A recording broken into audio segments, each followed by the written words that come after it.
Hello guys, എല്ലാവർക്കും പുതിയൊരു വീഡിയോയിലേക്ക് സ്വാഗതം. കുറേ ദിവസമായി നമ്മുടെ വീടിന്റെ ഹൗസ് വാമിങ് കഴിഞ്ഞിട്ട്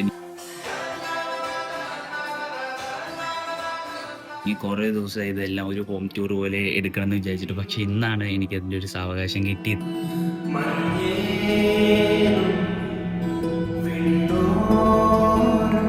ടൈം കിട്ടിയത് വീഡിയോ എടുക്കാൻ വേണ്ടിയിട്ട്.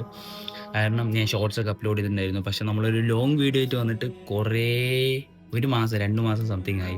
ലാസ്റ്റ് വീഡിയോ അപ്ലോഡ് ചെയ്തത് ഈ വീടിന്റെ പണിക്കൊക്കെ മുന്നേ, എന്ന് വെച്ചാൽ പെയിന്റിങ്ങിനൊക്കെ മുന്നേ മുകളിലത്തെ പണി മാത്രമാണ് നമ്മൾ കാണിച്ചിട്ടുണ്ടായുള്ളൂ. ഞാനന്ന് പറഞ്ഞിട്ടുണ്ടായിരുന്നു എല്ലാ അപ്ഡേറ്റും ഞാൻ ചെയ്ത് പറഞ്ഞിട്ടുണ്ടായിരുന്നു.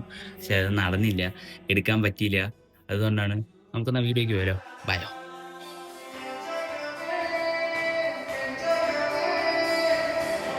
നമ്മളൊരു ചെറിയ പ്ലാനിങ് തുടങ്ങിയതാണ് ഈ വീട്. ബട്ട് ഇത്രയും വലുതാവുമെന്ന് നമ്മൾ ഒരിക്കലും പ്രതീക്ഷിച്ചിരുന്നതല്ല. ഇതെന്ന് പറയണമെങ്കിൽ നമ്മുടെ പെബിൾസ് ഒക്കെ കൊണ്ടിട്ട് ഇപ്പോഴാണ് അറേഞ്ച് ചെയ്യുന്നത്. ഇത് നമ്മുടെ പെബിൾസ് ഒക്കെ കൊണ്ടിട്ട് ഒരു സംഭവം, എന്താ സംഭവം എന്നറിയില്ല, ചവിട്ടിക്കാറാനുള്ള ഒരു സംഭവം. ബട്ട് ഇത് നൈസായിട്ടുണ്ട്, പപ്പ ചെയ്താണിത്. ബട്ട് ഇത് കൊള്ളാം, ഇത് വളരെ നൈസായിട്ട് തന്നെ പപ്പ ചെയ്തിട്ടുണ്ട്. ഇതാണ് ഗൈസ് നമ്മുടെ സിറ്റ് ഔട്ട്. ഇതിലേക്ക് ഇരിക്കാൻ നമുക്ക് ഇപ്പോഴേലും യോഗം കിട്ടിയല്ല. നമ്മളിപ്പോൾ 8 കൊല്ലമായി ഗൈസ് നമ്മുടെ വീട് പണി തുടങ്ങിയിട്ട് 8 വർഷമായി. ഈ ഒരു വർഷമാണ് ഇത് കഴിഞ്ഞത്, 8ാമത്തെ 9ാമത്തെ വർഷമാണ് ഇത് കഴിഞ്ഞത്. 9 കൊല്ലത്തെ കാത്തിരിപ്പിന് ശേഷമാണ് ഈ വീടിൻ്റെ പണി ഞങ്ങൾ തീർക്കുന്നത്. ഈ കളർ തീം മൊത്തം അമ്മയുടെ കളർ തീമാണ്. കാരണം അമ്മയാണ് കളർ, കർട്ടൻ എല്ലാത്തിൻ്റെയും മാസ്റ്റർ ബ്രെയിൻ. പിന്നെ ഇത് മൊത്തം പപ്പയുടെയാണ്. ഈ ചെടികളുടെ കാര്യങ്ങൾ മൊത്തം പപ്പയുടെയാണ്. ഇതാണ് നമ്മുടെ രൂപക്കൂട്. ഈ കളേഴ്സ് ഒന്നും നമ്മുടെ മൈൻഡിൽ ഉണ്ടായിരുന്നില്ല. പിന്നെ അമ്മയുടെ ഒരു ഇതിൽ പറഞ്ഞപ്പോൾ അത് ഭയങ്കര രസമായി. അവസാനം ലാസ്റ്റ് ആയപ്പോൾ അമ്മയുടെ ഒരു തീമോ സെൻസാണ് ഇത് മൊത്തം. ഈ കർട്ടൻസ് ആണെങ്കിലും ഈ ലൈറ്റ്സ് മാത്രമാണ് പപ്പയും എല്ലാവരും കൂടി നോക്കിയത്. ബാക്കിയൊക്കെ മമ്മിയുടെയാണ്. ഇതാണ് നമ്മുടെ ഹാള്. അത്യാവശ്യം കുഴപ്പമില്ലാത്തൊരു ഹാള്. നമ്മളെ കൊണ്ട് കഴിയാവുന്നതിൽ പരമാവധി നമ്മൾ ചെയ്തിട്ടുണ്ട്. ഗൈസ്, ഇതാണ് നമ്മുടെ ഡൈനിങ് റൂം. റൂമിൽ ഇതൊക്കെ ലാസ്റ്റ് വന്നൊരു പ്ലാനിങ് ആണ്. ഈ ഒരു സ്ഥലമൊക്കെ നമ്മളിതൊന്നും മൈൻഡിലുണ്ടായിരുന്നില്ല. ഇതൊക്കെ പിന്നെ അറിയാലോ, പപ്പയുടെ ആസ് യൂഷ്വൽ. ഇതാണ് നമ്മുടെ വാഷ് ബേസിൻ ഏരിയ. അങ്ങനെ നമ്മുടെ ഡൈനിങ്ങിൻ്റെ പണി നമ്മളെ കൊണ്ട് കഴിയാവുന്ന വിധത്തിൽ അടിപൊളിയായിട്ട് ചെയ്ത് തീർത്ത്. ഇതാണ് നമ്മുടെ മാസ്റ്റർ ബെഡ്റൂം. പിന്നെ നമ്മൾ എല്ലാ റൂമിലും ഡിഫറെൻറ്റ് കളേഴ്സാണ് അപ്രോച്ച് ചെയ്തിരിക്കുന്നത്. കാരണം ഹാളത്തെ കളറാണ് മെയിൻ റൂമിലേക്ക് നമ്മൾ ചെയ്തിരിക്കുന്നത്. ഇതാണ് നമ്മുടെ മാസ്റ്റർ ബെഡ്റൂം. പിന്നെ ഗൈസ്, ഇതാണ് എൻ്റെ ബെഡ്റൂം. കാരണം ഇതിൻ്റെ അപ്ഡേഷനൊക്കെ ഞാൻ ചെയ്യാമെന്ന് പറഞ്ഞിട്ട് പിന്നെ ചെയ്തില്ല. ഇതിൻ്റെ ഉള്ളത്തെ എല്ലാ സംഭവവും നമ്മൾ തന്നെയാണ് ചെയ്തത്. കർട്ടൻസിൻ്റെ ഡിസൈൻ അമ്മ കാണിച്ചു തന്നപ്പോൾ ശരി, ഞാനത് സംബന്ധിച്ച് വേറൊരു കർട്ടൻ ഡിസൈൻ നമ്മളെടുത്ത് റെഡിയാക്കി. ഇതാണ് നമ്മുടെ എല്ലാ റൂമിനേക്കാൾ നമ്മൾ വ്യത്യസ്തമായി ചെയ്യണമെന്ന് പറഞ്ഞിട്ടുണ്ടായിരുന്നു. അത് കാരണമാണ് നമ്മൾ ഈ റൂം സെറ്റപ്പും കാര്യങ്ങളൊക്കെ മാറ്റിയത്. കാരണം വീഡിയോസൊക്കെ ഷൂട്ട് ചെയ്യാൻ വേണ്ടിയിട്ടാണെങ്കിലും എല്ലാം ആണെങ്കിലും. ഇതാണ് എൻ്റെ റൂം. ഇതാണ് ചേച്ചിയുടെ റൂം. ചേച്ചിയുടെ ഇതിലും കളർ ഡിഫറൻസ് ഉണ്ട്. എന്നുവെച്ചാൽ പപ്പയുടെ റൂമിന് നമ്മുടെ ഹാളത്തെ കളറാണ് കൊടുത്തതെങ്കിൽ എൻ്റെ റൂമിന് സ്കൈ ബ്ലൂ ആണ്. ചേച്ചിയുടെ റൂമിന് ഇത് എന്തൊട്ട് കളറാണെന്നൊന്നും അറിയില്ല, ഒരു ഓഫ് വൈറ്റ് പോലത്തെ, ബട്ട് ഓഫ് വൈറ്റും അല്ല, അങ്ങനത്തെ ഒരു സംഭവമായിരുന്നു. ഇതാണ് ചേച്ചിയുടെ റൂം. ഇതാണ് ഇവിടെ വരുന്ന ബാത്റൂം. അത്യാവശ്യം വലിപ്പമുള്ളൊരു ബാത്റൂം തന്നെയാണ്. ഇതാണ് നമ്മുടെ അടുക്കള. നിങ്ങളെല്ലാവരും മുമ്പ് ഈ അടുക്കള കണ്ടിട്ടുണ്ടാവും. കാരണം വെച്ചാൽ ഈ അടുക്കളയിൽ നിന്നാണ് ഞാൻ എൻ്റെ റീൽസൊക്കെ ഷൂട്ട് ചെയ്തുകൊണ്ടിരുന്നത് ഇത്ര കാലവും. കാരണം ഇതാണ് നമ്മുടെ പഴയ വീട്. നമ്മൾ ഈ വീടിനോട് അറ്റാച്ച് ചെയ്തിട്ട് തന്നെയാണ് ഇത് എടുത്തിരിക്കുന്നത്. ഇതാണ് നമ്മുടെ പഴയ വീട്.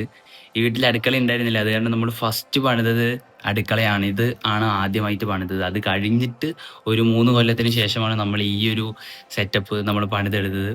നമ്മളെ കൊണ്ട് കഴിയാവുന്ന വിധത്തിൽ എൻ്റെ അപ്പൻ്റെയും അമ്മയുടെയും മാക്സിമം ഹാർഡ് വർക്കാണ് ഈ ഒരു വീട് എന്ന് പറയുന്നത്. ഇതാണ് ഞങ്ങളുടെ വീട്. കാരണം എൻ്റെ അപ്പൻ്റെയും അമ്മേൻ്റെയും കല്യാണം കഴിഞ്ഞിട്ട് 10-21 വർഷമായി. ഈ 21 വർഷത്തിൽ ഇവരുടെ ഏറ്റവും വലിയ സമ്പാദ്യമാണിത്. ഇതില് കാരണം എന്ന് വെച്ചാൽ ഞങ്ങൾ ചെറുപ്പം മുതൽ, ഞാനും എൻ്റെ ചേച്ചിയും ചെറുപ്പം മുതൽ ഇരുന്നത് എല്ലാ മറ്റേ കുട്ടികളും ടൈൽസ് അല്ലെങ്കിൽ പണ്ടത്തെ ഒരു സംഭവം ഉണ്ടല്ലോ, എന്തേന്ന് എൻ്റെ പേര്, ഈ കോൺക്രീറ്റ് അല്ലാണ്ട് ഒരു സംഭവം ചെയ്യില്ലേ, റെഡ് ഓക്സൈഡ് പോലെ, അതിലൊക്കെ ഇരുന്ന് വളരുമ്പോൾ ഞങ്ങളെ വളർത്തിയത്, മീൻസ് ഞങ്ങൾ വളർന്നത് എന്ന് പറയുന്ന ടൈമിൽ ഒരു കോൺക്രീറ്റിലാണ്. ഏതൊരു അപ്പനമ്മയ്ക്കാണെങ്കിലും സ്വന്തം മക്കൾ കോൺക്രീറ്റിൽ കിടന്നുരുളുക എന്ന് പറയുന്നത് അത്ര വലിയ സുഖമുള്ള കാര്യമല്ല. എന്ന് വെച്ചാൽ എങ്ങാനും നിലത്ത് വീണ് കഴിഞ്ഞ് കഴിഞ്ഞാൽ കാല് പൊട്ടും. അങ്ങനത്തെ ഒരു സ്ട്രഗിൾസിലാണ് ഞങ്ങളെ ചെറുപ്പത്തെ എൻ്റെ അപ്പനും അമ്മയും ഞങ്ങളെ വളർത്തിയത്. പക്ഷേ ഞങ്ങൾക്കിപ്പോൾ എല്ലാവരും എന്താ പറയുക, 10, 18, 19 വയസ്സായി. ആ ടൈമിലും ഈ ടൈമിലാണ് അവർക്ക് ഇത് എന്താ പറയാന്ന് എനിക്ക് കിട്ടുന്നില്ല. കാരണം എന്ന് വെച്ചാൽ ഞങ്ങൾക്ക് വേണ്ടിയിട്ട് അവർ ഇത്രയും ചെയ്തു തന്ന്, എൻ്റെ അപ്പനും അമ്മയാണ് ഞങ്ങൾക്ക് ഇത്രയും ചെയ്തു തന്നത്. കാരണം അവർക്ക് വേറൊരു എന്താ പറയുക വെളിയിൽ നിന്നൊരു സപ്പോർട്ടും കിട്ടിയിട്ടില്ല. അവർ ഒറ്റയ്ക്കാണ് ഇത് മൊത്തം ചെയ്തത്. അവർ 2 പേരായിട്ടാണ് ഇത് മൊത്തം ചെയ്തത്. കാരണം ഇത്രയും വലിയ വീട് പണിയുക, അതും 2 പേര് കൂടിയിട്ടെന്ന് പറയുന്നത് ചെറിയൊരു കാര്യമല്ല. അവൻ്റെ 21 വർഷമാണ് ഇതിനു വേണ്ടി കളഞ്ഞത്. ഉഫ്!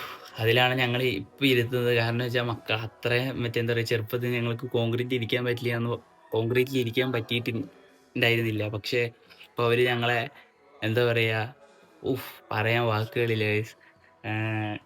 ഇതാണ് എൻ്റെ വീട്, ഞങ്ങളുടെ വീട്. അപ്പോൾ നിങ്ങൾക്ക് ഈ വീഡിയോ ഇഷ്ടപ്പെട്ടു എന്ന് വെച്ച് കഴിഞ്ഞാൽ ചാനൽ സബ്സ്ക്രൈബ് ചെയ്യുക. ഇങ്ങനത്തെ കുറേ വീഡിയോസ് ഞാൻ അപ്ലോഡ് ചെയ്യും. കാരണം വെച്ചാൽ ഇത്ര കാലം ഷോർട്സാണ് അപ്ലോഡ് ചെയ്തുകൊണ്ടിരുന്നത്. വീഡിയോസ് അപ്ലോഡ് ചെയ്യാനുള്ള ടൈമൊന്നും കിട്ടിയിരുന്നില്ല. ഇത് നമ്മൾ മാക്സിമം വീക്കിലി ഒരു 3 or 4 വീഡിയോസ് എന്തായാലും ഷുവറായിട്ട് അപ്ലോഡ് ചെയ്യാമെന്ന് വിചാരിക്കുന്നു. അപ്പോൾ താങ്ക് യു ഫോർ വാച്ചിങ്. നിങ്ങൾക്ക് ഈ വീഡിയോ ഇഷ്ടപ്പെട്ടു എന്ന് വെച്ച് കഴിഞ്ഞാൽ നിങ്ങൾ സബ്സ്ക്രൈബ് ചെയ്യാൻ മറക്കരുത്.